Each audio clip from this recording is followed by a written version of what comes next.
Hi friends, Mahanadi சீரியலில் இனி வரும் காலங்கள் என்னென்ன நடக்க போகுதுன்னு பார்க்கலாம். இங்கே விஜய் ரொம்பவே மயக்கம் போட்டு அந்த அளவுக்கு கத்திடுறாரு, என் பொண்டாட்டியை விடுங்கடா வைங்கடான்னு சொல்லிட்டு. ஆனால் இங்கே எல்லாருமே ஏற கட்டி நிற்கிறாங்க, முடியவே முடியாதுடா அப்படின்னு சொல்லிட்டு. இங்கே அந்த சமயம் பார்த்து வெண்ணிலா வந்து கையை பிடிக்க என்ன பண்ணுறாங்க, கிளாப்ஸா கதை அப்படியே அப்படியே உயர்வில் போயிட்டு இருந்துச்சு, அப்படியே டவுனில் போயிடுது. காவேரியுமே பார்த்தீங்கன்னா ஒரு மாதிரி ஆயிடுறாங்க, அழுதுகிட்டே இருக்கிறவங்க அப்படியே வெண்ணிலா பார்க்கையில ஒரு பார்வையில் தெரியுது, இதுக்காக தான் உன்னை விட்டு விலகுறேங்கிற மாதிரி போயிடுதா. அதனால் விஜய் அழுதுகிட்டே ஒன்றும் பண்ண முடியல. நிவினுக்கு அவங்களும் பேசிக்கிறாங்க ஒரு கட்டத்தில். அப்படித்தான் நீ இப்போ வெண்ணிலா வந்துட்டு தான் காவேரி விட்டுட்ட அப்படின்னு நிவினும் போயிடுறாங்க. நிவினை பிடிச்சி விஜய் திட்டுறாங்க, போட்டு கொடுத்துட்டு அப்படி இப்படின்ட்டு. அதுக்கப்புறம் வீட்டுக்கு வந்துடுறாங்க. வீட்டுக்கு வந்ததுக்கப்புறம் அழுகுறாங்க. அந்த அழுகுறாரு. என்ன பண்ணுறதுன்னு ஒன்றுமே புரியலை. என்னப்பா தாத்தா என்னை பாருங்க தாத்தா, என்னால் முடியலை தாத்தா, காவேரி போகிறா தாத்தா, என்னப்பா பண்ணுறது, அவள் நீ பண்ணது தான், நீ தான் நான் ஒன்றும் சொல்லலை அப்படிங்கிறாரு. தாத்தா தெரியாமல் பண்ணிட்டேன் தாத்தா. இங்கே இடையில ராகினி வந்து சொருகிக்கிட்டே இருக்கிறா.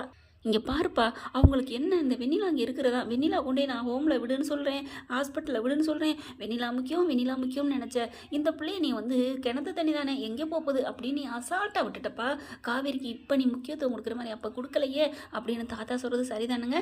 அதுக்கப்புறம் அழுகிறாரு. தாத்தா நாளைக்கு அவள் போயிட்டானா நான் என்ன பண்ணுன்னு எனக்கே தெரியாது தாத்தா, நான் உயிரை எடுத்துக்கிருவேன் அப்படி இப்படிங்கிறாங்க. அதெல்லாம் விடுப்பா, காவேரி உன் காதல் உனக்கு கிடைக்கும் அப்படின்னு சொல்கிறாங்க. அதுக்கப்புறம் பார்த்து அப்படி வச்சுக்கிறாரு.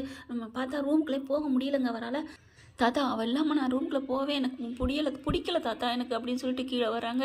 கீழே வந்து தாத்தா மடியிலே படுத்துக்கிறாங்க. என்ன பண்ணுறதுன்னு ஒன்றும் புரியலை. அடுத்து பார்த்தீங்கன்னா ரொம்ப அவர் சாப்பிடாம இருந்து ஒரு மாதிரியாக மயக்கம் போட்டு விழுந்துடுறாரு விஜய். அப்படியே என்னாச்சு ஏதாச்சுன்னு பார்க்குறாங்க. ஐயோ என்னாச்சு, விஜய்னு கூப்பிட்றாங்க. எந்திரிக்கவே நர்ஸும் வந்து பார்க்குறாங்க. அதுக்கப்புறம் டாக்டர் கூப்பிட்றாங்க. டாக்டர் வராரு, வேகமாக வண்டி வருது. என்னாச்சு ஏதாச்சுன்னு எல்லாரும் இங்கே காவேரி வந்து பார்க்குறாங்க. வெளியில் பார்க்குறாங்க. டாக்டர் போகிறாங்க. யாருக்கு என்ன முடியலை அப்படிங்கல. என்னவா இருக்கும், யாருக்கு என்ன, இதெல்லாம் ஒரு நடிப்பாக இருக்கும், அதை பற்றிலாம் நீங்கள் பார்க்காதீங்க வாங்க அப்படின்னு சொல்லி வீட்டுக்குள்ளே கூட்டி போயிடுறாங்க. சாரதாவும் காவேரி ஏய் வாடி அங்கே என்னடி பார்வை அப்படிங்கல. என்னன்னு தெரியல அப்படிங்கல. டாக்டர் போகிறாளே, இது தெரிஞ்சே ஆகணுமேனு குழப்பத்தில் இருக்கிறாங்க காவேரி. அதுக்கப்புறம் உள்ளார போயிட்டு பார்த்தா டாக்டர் செக் பண்ணுறாங்க. என்ன சார் சாப்பிடாமே இருக்கீங்களா, அதுதான் உங்களுக்கு இப்படி ஆச்சுன்னு சொல்லி சாப்பிட சொல்கிறாங்க.